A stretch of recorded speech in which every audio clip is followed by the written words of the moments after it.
Right, spends an hour or two, then it goes into your intestines and you're absorbing what? You've broken down everything, you're absorbing glucose, fat, right, amino acids, and that state, right after a meal, is called your absorptive state.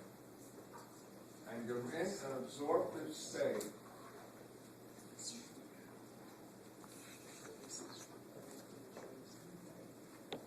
for about 3-4 hours,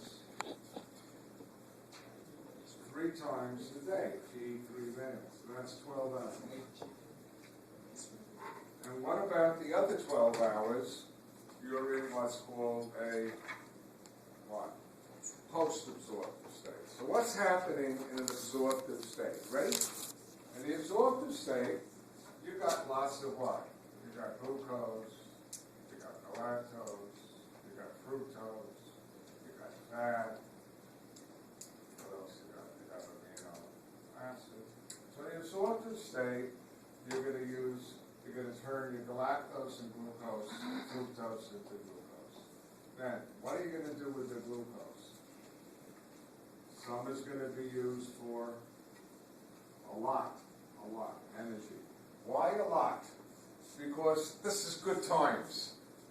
You know, in an absorptive state, you ate bread, you ate potatoes, you ate lo mein. I'm thinking of all the stuff I like to eat. That's why carbohydrates, spaghetti. Okay, I even used to eat spaghetti for breakfast. That's good. You ever do that? Yeah. Cold spaghetti for breakfast? It tastes great. You just go into the refrigerator and take it out. Oh, it's good. Okay? He's a man after my own heart. You ever eat cold spaghetti? No? No? It's good. Ever? No. I eat everything cold. You do? It's actually good.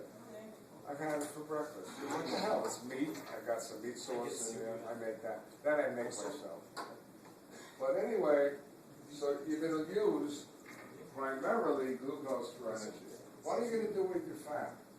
Some of it is going to go for energy, but the rest is going to go where? Into storage. In fat tissue. And maybe liver.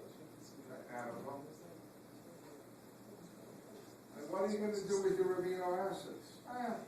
How about you make lots of protein? Isn't this a good time to make protein after a meal? Huh?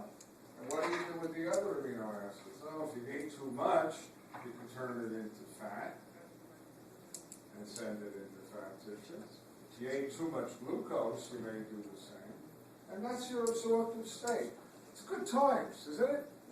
Right? Well, you're doing everything good. You're burning glucose for energy. Your brain is happy. All your tissues are using glucose.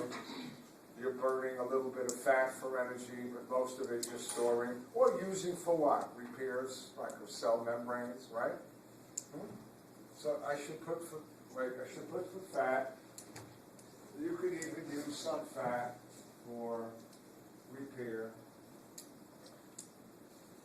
You know, same thing for the amino acids. You're making proteins and repair. So that's a good time. That's your absorptive state. Okay, I'm making it what? Real easy. Everybody celebrates. Now, after the meal, you got your post absorptive state. By the way, in the absorptive state, you should put it down. Your blood glucose is high. All right? That doesn't surprise you, right? That's why when you go to a lab and they say, we want to take blood, what's the first question they ask you? When was the last time you ate? Because if you say, I just had breakfast, they're going to say, go home. Because your blood sugar is going to be what? Way up. They want a starving blood sugar, right? Your lipids are going to be what? Way up. Everything is thrown away. So in the post-absorptive state, you're going to do the following. Your blood glucose has dropped. You want to keep it 80 to 100. 100 milligrams percent. For who? For who? Your brain. The brain, right? Brain says, I only eat glucose. I don't know how to eat fat. I don't know how to eat amino acid. So what's going to happen? Okay. Ready? One. You're going to have gluconeogenesis.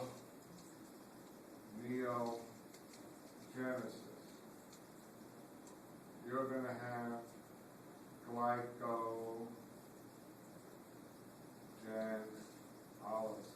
What are these two going to do? They're going to raise or maintain, mostly maintain, your blood glucose. Does that make sense? But to do that, the rest,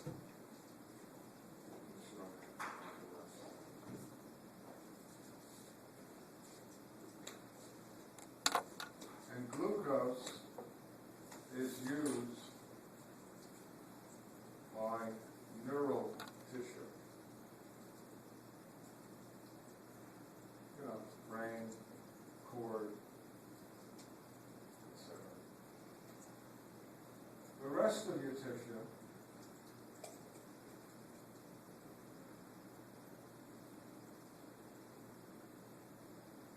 uses fat. So what's going to happen to allow this? Adipose will what? Release fat.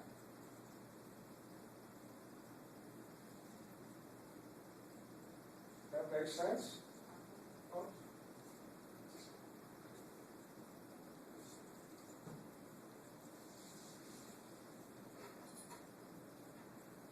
I am really cutting this to the bone.